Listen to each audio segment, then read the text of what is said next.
Welcome back, guys, to another Tesla video. Let's talk about something pretty big going on with the overall EV company. We have some news about if Tesla might be buying this specific other EV company in Germany, and also some news about Tesla securing battery cells. We got some LG stuff and also Model Y production in China, so definitely stay tuned for the rest of this. And Tesla stock recently has been doing pretty well. The company seems to finally gain momentum, and being included into the S&P 500 will definitely be really beneficial for the shareholders.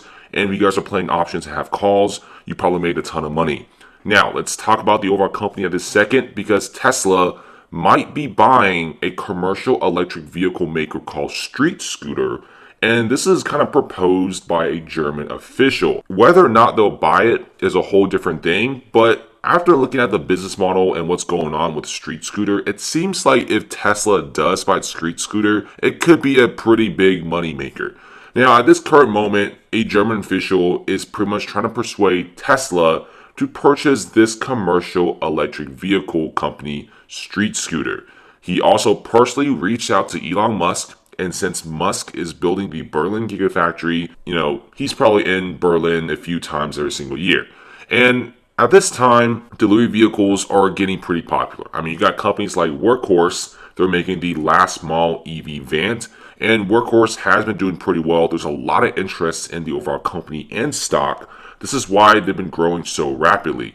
And this sort of like a small delivery van company, it's growing more than ever before. And Street Scooter really started emerging as a really important EV manufacturer, especially in the commercial space.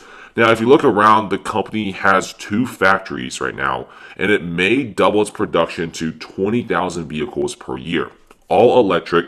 These are electric vans. They're kind of small, but they're simply used to haul goods. And they're pretty small, so they can actually fit in tight spaces. So it makes them really perfect in European roads and also Asia as well, where the roads, parking lots, and garages aren't as big as here in the US. The initial partner with Street Scooter was DHL. Now, DHL has pretty much grown disinterested in Street Scooter and announced they will stop production, and DHL is just like, yeah, I'm heading out. So right now, Street Scooter is literally trying to find a buyer.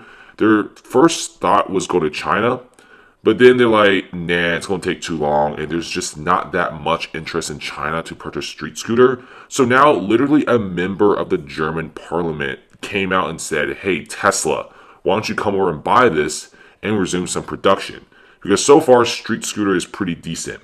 And Street Scooter has produced over 15,000 electric delivery vans. That's pretty impressive if you ask me, because there's a lot of companies here in the US, for example, Workhorse, as much as I love them, they don't really have an insanely high production volume. Even during the pandemic, Street Scooter actually managed to produce hundreds and hundreds of vehicles, whereas Workhorse only produced 7 vehicles in Q3. In the whole quarter, only 7 vehicles. So yes, Street Scooter could be a pretty big deal. Now, at this current moment, it could only have a range of 50 miles, which is kind of lousy, but that should be enough for most delivery vans. At this moment, Tesla has a 4680 battery cell, and with Tesla being such a big battery producer and battery researcher, we could see them really providing help and really getting Street Scooter up and running. Now, at this current moment, Tesla doesn't have any commercial electric vehicle production. It's doing the semi-trucks, but they're not really doing any vans. But then again, though, if Tesla really does want to get into the van industry, it's a little bit smaller. It's an 18 billion annual business, so it's not as big as a semi-truck business, but still, it's a pretty decent pie. You got Ford coming out with the e-Transit going for this area. You got Amazon's Rivian going in the smaller van area. Workhorse is going for the EV van area as well. So we could be seeing Tesla, well, being such a good brand they might as well go into the smaller van delivery vehicle area, because that's honestly a pretty smart area to start. And so far, yes, they have the best semi-trucks, but I feel like if Tesla actually starts making these smaller EV vans, they can actually become a really, really good competitor, especially with their autopilot system. Their battery is really great. If their vans go like 200 miles, like a lot of people will buy them. And so far, Tesla might buy this because who knows, maybe Musk get persuaded. But at this current moment, there's really not that much word from Musk or Tesla. Maybe they don't like the idea. Now, me personally, I don't really think that the deal will most likely go through. There's probably like a small 5% chance that maybe Musk is like, yeah, that seems pretty good. But then again, though, if Tesla really wants to make a delivery van, they could pretty much make it themselves. And plus, at this current moment, all the gigafactories are full. Gigafactory Austin is filled to the brink right now. They could only make Cybertrucks and also the Tesla Semi. Berlin, they could only make Model 3s and Model Ys. Shanghai, same thing. They can't really afford any more space, any more gigafactories. I mean, they're busy, super busy at this current moment, and they're really filled to the brink with a bunch of work and stuff. At this current moment, next up is Tesla is reportedly signed an agreement with LG Chem to supply a bunch of battery cells for the Model Y. This is going to be production in China. I've said this multiple times. Gigafactory China will be the most important factory among all the other ones. Musk wants to be making 1 million cars next year, 2021. And the Shanghai Gigafactory should be able to produce a total of 550 vehicles, and that includes both the Model 3s and the Model Ys, with the Model Ys taking up probably 50% of that. So that's a huge amount of production needed. And guess what? Signing this agreement with LG Chem to get enough battery cells is the smartest deal ever. Previous vehicles, Tesla has ran into multiple production issues, especially in the lithium-ion department. But of course, after signing this deal, it should be pretty good. And last month, Tesla even released a lot of pictures of the upcoming Model Y Shanghai Gigafactory 2, and also just obtained a government approval on the Model Y made in China, and they should be on the last steps before starting production and making that sweet dough.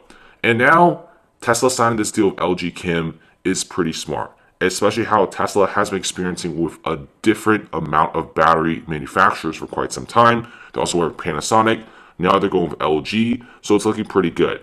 Keep in mind that Tesla is a really big believer in batteries, and they don't purchase bad batteries from bad companies. At this current moment, they're trying to crank out their own series of batteries instead of relying on others. At this current moment, they're relying on Panasonic and LG to supply their vehicles. In the next couple of years, we could be seeing Tesla building a big nickel factory in Indonesia, and then using that nickel for lithium-ion batteries to make them denser, which is pretty much the 4680 battery. And Panasonic is currently making a prototype production line for Tesla for the 4680 battery. So we could be seeing a lot of them being cranked out in possibly 2022 or 2023. Tesla has said multiple times that they should be making the 4680 battery at this current moment, but that will only be reserved for the Model Y in Berlin. So everywhere else, you're going to have to stick with the older battery models. But in the next couple of years, when Tesla finally sets up massive battery production facilities, and I could actually make a whole separate video about that, it's honestly super interesting about Musk's battery domination in the next couple of years. And we should be seeing a lot of these 4680 batteries being produced very cheaply. Imagine the Model 3 price being at $38,000, $39,000. It's dragged down to $34,000, $35,000, or maybe even $30,000. Imagine all the sales they would get. So yes, I feel like Tesla is honestly doing pretty well with the recent rumors of possibly purchasing an electric delivery van company. How do you guys feel about this? It's a little bit weird that even a German official proposed this, and it's also kind of weird if Tesla even buys this, but I kind of see the appeal, and it could be a really good business, and it could benefit both sides. And of course, Tesla securing the